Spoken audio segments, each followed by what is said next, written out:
Dearly beloved, we are gathered here in the sight of God and in the presence of this company to unite Grace and David in the holy covenant of marriage.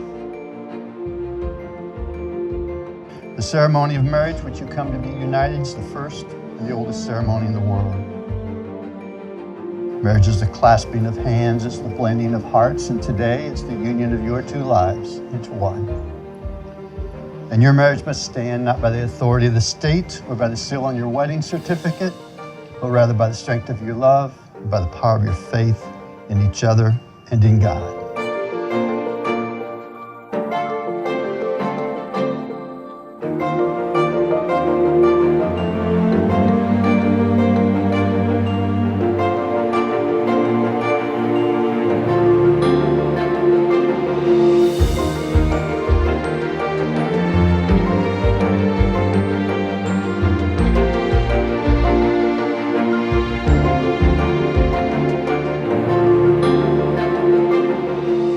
Grace and Neely, you are my polar opposite, my missing piece, my perfect match, my partner. You are my patience when I am stubborn. You are my faith when I fear the ground will fail beneath me with another step. Your being, to me, creates a clearing upon which I feel I can build a future of limitless possibility.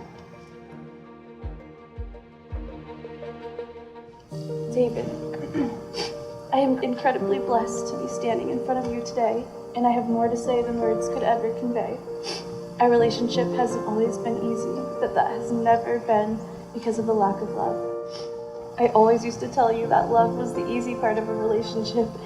It's everything else that's hard. I can now say that you've been right all along. Love is the most important part, the biggest part, and the happiest part.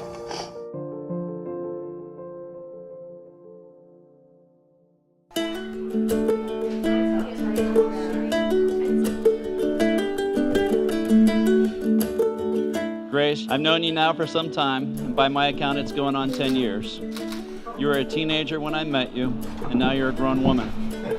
Grace, you have been a fantastic daughter. Through the years, you have been helpful to your mother, you have been a role model to your siblings, and we all love your sense of humor. It has been amazing to watch you grow into the woman that stands before us all here today. I must say, it has been a pleasure and an honor to be your stepfather.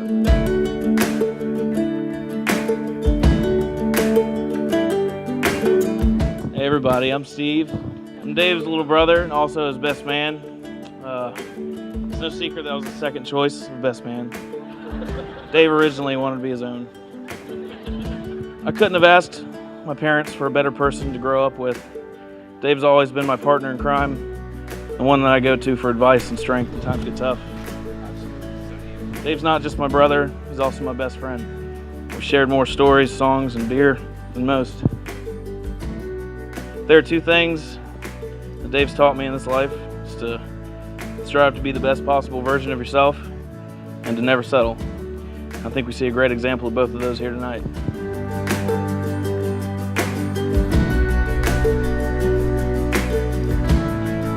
Stories. Oh boy.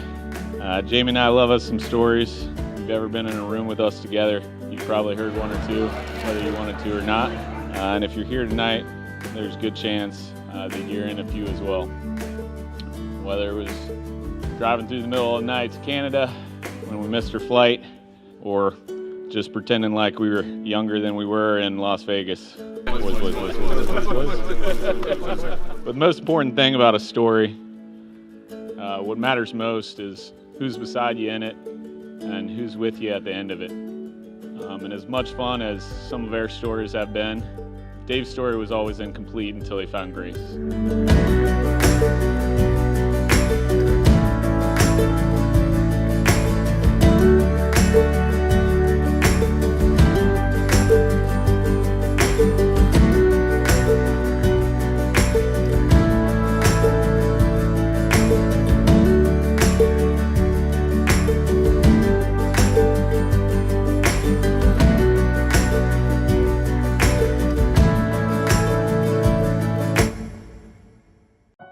Grace, I vow to choose you above all else. I vow to honor you and to cherish you. I vow to love you and to be worthy of your love. I promise to always listen, even when I don't agree.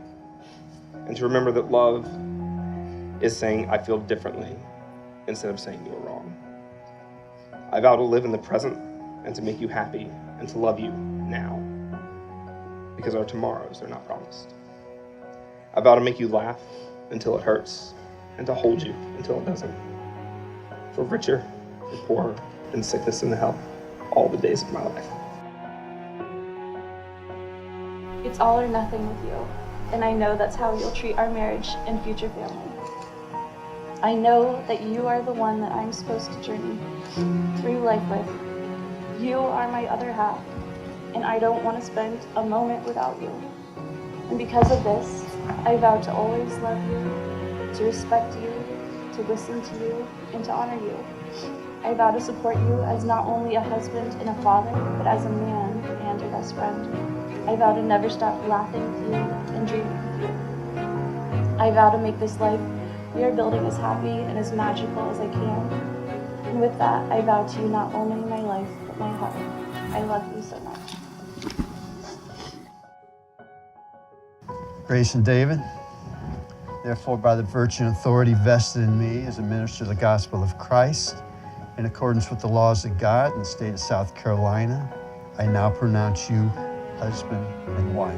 And what God has joined on this day, don't let anybody separate. And David, you may kiss your bride.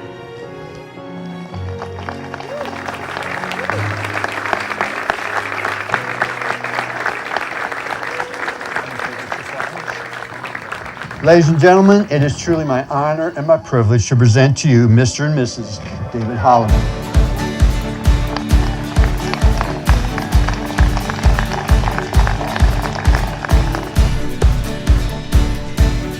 And now, ladies and gentlemen, let's give a very warm welcome to the bride and groom, Mr. and Mrs. Holliman.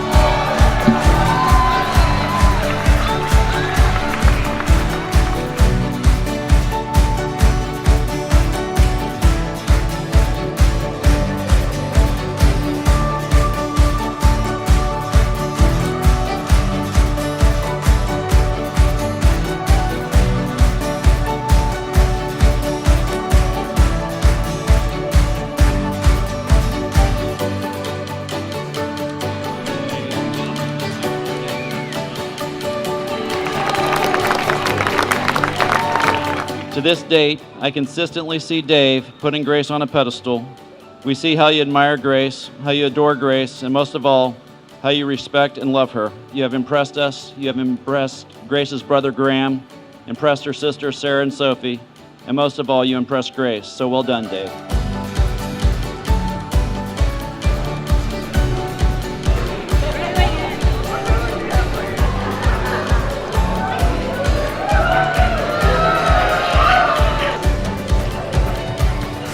Hey everyone, anybody who saw me furiously scribbling, don't worry, not nervous.